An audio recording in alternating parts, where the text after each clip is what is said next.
যদি আপুনি এজন ইউটিউবাৰ তেনেহলে আপুনি এই ভিডিওটো ধৈৰ্য সহকাৰে আপুনি চাই যাব আৰু এইটো ভিডিও চোৱাৰ পিছতে আপোনাৰ ইউটিউবৰ যেইবিলাক সেটিং আছে আপোনাৰ ডাইৰেক্ট পানী হৈ যাব আৰু ইয়া হৈছে মোৰ হাতত আসাম গ্ৰামীণ বিকাশৰ এখন পাসবুক আৰু এইখন পাসবুক হৈছে আজি মোৰ ইউটিউব চেনেলত মই লিংক কৰিম তো কেনেদৰে আপোনাৰ ইউটিউব চেনেলত আপোনাৰ এই বেংক একাউন্ট লিংক কৰিব আজি এইটো ভিডিও লৈ পুনৰবাৰ স্বাগতম জনাইছো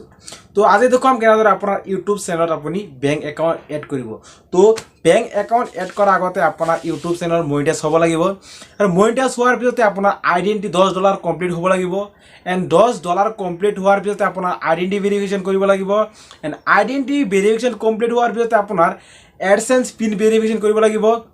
তো এডসেন্স পিন যেতি আপুনি ভেৰিফাই কৰিব এডসেন্স পিন ভেৰিফাই কৰাৰ কমপ্লিট হোৱাৰ পিছতেই এডসেন্স পিন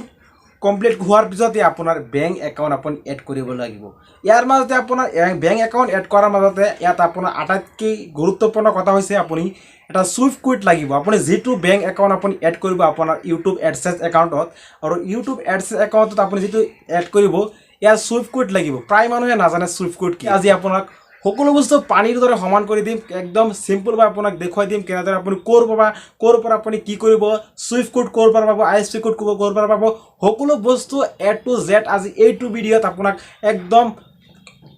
ভালদৰে বুজাই দিম আৰু কোৰ পৰা কেনেদৰে কি কৰিব তো ভিডিওটো হেলৈ চাই থাকক আৰু ভিডিওটো চাই আপুনি যদি ভাল লাগে লাইক কৰিব আৰু শেয়াৰ কৰিব আৰু চেনেলটো সাবস্ক্ৰাইব কৰিব এন্ড বলক আমি ডাইৰেক্ট মোবাইল স্ক্ৰীনলৈ যাওঁ আৰু কি বস্তু দিব লাগিব আৰু কেনেকৈ আপোনাৰ বেংক একাউন্ট এড কৰিব লাগিব আপোনাৰ এডসেন্স একাউন্টত আপুনি কেনেদৰে টকা পাব তো বলক ভিডিওটো আমি আৰম্ভ কৰো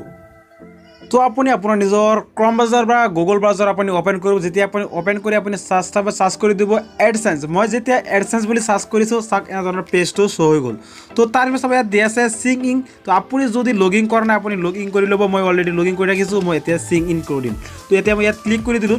যেতিয়া মই ইয়াত ক্লিক কৰিছো ক্লিক কৰা কিছু সময় পিছতে এনে পেজটো লোডিং হ'ব তাৰ পিছত আপোনাৰ নিজৰ ইমেইল দি আপুনি ইমেইলটো সিলেক্ট কৰি ল'ব মই মোৰ ইমেইলটো মই সিলেক্ট কৰি লৈছো যেতিয়া মোৰ ইমেইলটো ক্লিক কৰি দিলো ইমেইলটো ক্লিক কৰাৰ লগে লগে অলৰেডি মোৰ যেটো এডসেন্স একাউন্ট আছে তো এডসেন্স একাউন্টটো সম্পূৰ্ণৰূপে ইয়াত লগইন হৈ গৈছে তো লগইন হোৱাৰ পিছত আপুনি সবাই দি আছে থ্ৰী লাইন আপুনি থ্ৰী লাইনত আপুনি ক্লিক কৰি দিব যেতিয়া আপুনি থ্ৰী লাইনত ক্লিক কৰিব থ্ৰী লাইনত ক্লিক কৰাৰ পিছত আপুনি ইয়াত সবাই দি আছে পেমেন্ট তো আপুনি পেমেন্টত ক্লিক কৰি দিব তো ইয়াত আপুনি ক্লিক কৰি দিব পেমেন্টত মই পেমেন্টত ক্লিক কৰি দিছো যেতিয়া মই পেমেন্টত ক্লিক কৰিছো পেমেন্টত ক্লিক কৰাৰ লগে লগে তো পেমেন্টত ক্লিক কৰাৰ লগে লগে এনেধৰণৰ এটা পেজ আহি গ'ল চাওক ইয়াত আছে পেমেন্ট ইনফো তো মই পেমেন্ট ইনফোত মই ক্লিক কৰি দিলো তো পেমেন্ট ইনফোত ক্লিক কৰাৰ লগে লগে এনেধৰণৰ পেজটো শো হৈ যাব তো মই ডেস্কটপ সাইটটো মোড কৰি লৈছো তো ডেস্কটপ সাইট আপুনি মোড কৰি ল'ব তো ডেস্কটপ সাইট মোড কৰাৰ লগে লগে চাওক অলৰেডি মোৰ যেটো এডসেন্স একাউন্ট আছে মোৰ এডসেন্স একাউন্টটো সম্পূৰ্ণভাৱে লগইন হৈ যাব তো অলৰেডি চাওক সময় ৱেট কৰক লোডিং হৈ আছে তো চাওক ইয়াত এটা বিগ প্ৰবলেম আছে প্ৰবলেমটো হ'ল চাওক ইয়াত দি আছে কোনো ধৰণৰ মোৰ হেৰি শো কৰা নাই তো প্ৰবলেমটো হ'ল মই আৰু এটা প্ৰবলেম সলভ কৰি দি আছো চাওক যেতিয়া মই এডসেন্স একাউন্টটো মই লগইন কৰিছো আৰু লগইন কৰাৰ পিছত ইয়াত চাব দি আছে এডসেন্স ইণ্ডিয়া তো এডসেন্স ইণ্ডিয়া যেতিয়া অলৰেডি শো কৰি আছে ইয়াত শো কৰা আছে ইয়াত চাওক মোৰ অলৰেডি ইয়াত কোনো ধৰণৰ ৰূপী বা কোনো এমাউন্ট সময় একো নাই তো ইয়াৰ মূল প্ৰবলেমটো হ'ল যদি আপোনাৰ এটা এডসেন্স একাউন্ট আছে আৰু এই এডসেন্স একাউন্ট আপোনাৰ যদি কোনো ধৰণৰ ওয়েবসাইটৰ ইনকাম থাকে যিকোনো ওয়েবসাইট আপুনি ক্ৰম ব্ৰাউজাৰ বা গুগল ব্ৰাউজাৰ আপুনি ওয়েবসাইট খুলিছে আৰু যদি ওয়েবসাইটৰ ইনকাম থাকে তেনেহ'লে সেই ইনকামটো আপুনি ইয়াত শো কৰিব চাওক ইয়াত দি আছে কোনো মোৰ একো ইয়াত ইনকাম নাই মোৰ কোনো ধৰণৰ ওয়েবসাইট নাই সেইবোৰ ইয়াত $0 দেখুৱাই আছে কোনো ধৰণৰ হেৰি কৰা নাই কোনো হেৰি হোৱা নাই তো ইয়াৰ বাবে মোৰ কোনো ধৰণৰ এডসেন্স একাউন্টত কোনো ধৰণৰ ওয়েবসাইটৰ ইনকাম নাই তো সেই বুলি মই ইয়াত ক্লিক কৰি ল'ব চাওক ইয়াত দি আছে এডসেন্স ইণ্ডিয়াত ক্লিক কৰিব যেতিয়া আপুনি এডসেন্স ইণ্ডিয়াত আপুনি ক্লিক কৰিব ক্লিক কৰাৰ পিছত চাব ইয়াত দি আছে YouTube India YouTube US dollar ইয়াত ক্লিক কৰিব চাওক ইউটিউব US ডলাৰ ক্লিক কৰাৰ লগে লগে এনেধৰণৰ পেজটো শো কৰিব তাৰ পিছত আপুনি ইয়াত মেনেজ আপুনি ইয়াত ক্লিক কৰি আপুনি বেংক একাউন্ট এড কৰিব লাগিব তো বলক মই কেনেদৰে কৰি আছো মই সকলো বস্তু দেখুৱাই আছো এডসেন্স ইণ্ডিয়াত ক্লিক কৰিম তো এডসেন্স ইণ্ডিয়াত ক্লিক কৰি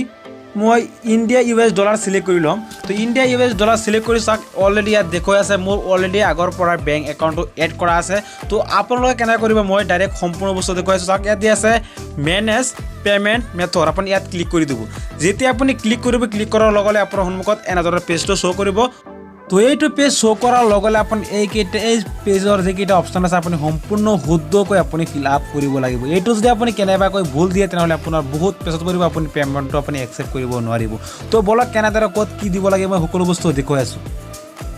তো ইয়াত চাওক দিয়া আছে ফাৰ্ষ্টত দিয়া আছে বেনিফিচিয়াৰী আইডি অপশ্যন, এইটো নালাগে, দিলেও হ'ব আৰু নিদিলেও কোনো প্ৰব্লেম নাই। তাৰপিছত দিয়া আছে নেম অফ বেংক একাউণ্ট, আপোনাৰ নামটো দিব, যাৰ নামৰ এডচেঞ্চ একাউণ্ট তাৰ বেংক একাউণ্টৰ পাছবুকত যিটো নাম দিয়া আছে সেইটো নাম আপুনি ইয়াত দি দিব। তো ইয়াত দিয়াৰ পিছত চাবত দিয়া আছে বেংক একাউণ্ট বেংক নেম, আপুনি কোনটো বেংকৰ নেম আপুনি বেংক নেমটো আপুনি চিলেক্ট কৰিব। তো বেংক নেমটো চিলেক্ট কৰাৰ পিছতে তাৰপিছত চাব দিয়া আছে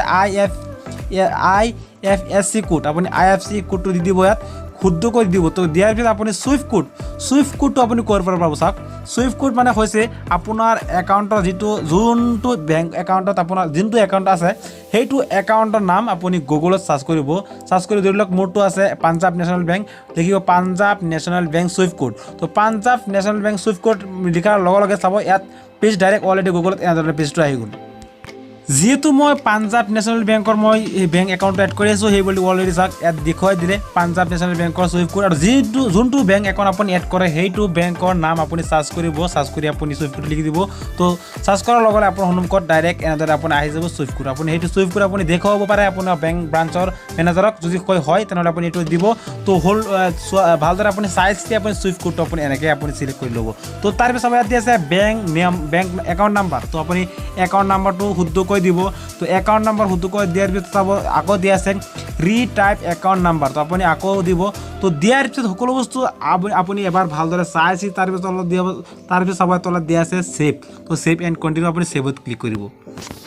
তো ছেভত ক্লিক কৰাৰ লগে মাত্ৰ আপোনাৰ বেংক একাউণ্ট এডচেঞ্চ একাউণ্টত এড হৈ গ'ল। তো এনেদৰে আপুনি বেংক একাউণ্ট আপুনি এড কৰিব পাৰে। তো আপুনি আকৌ আপোনাৰ এডচেঞ্চ একাউণ্টত গৈ আপুনি চেক কৰিব পাৰিব আপোনাৰ বেংক একাউণ্টটো এড হ'ল নে নাই। যদি এড হয় চাব ইয়াত তলত আপোনাৰ লাষ্টত বেংক যিটো হেৰি আছে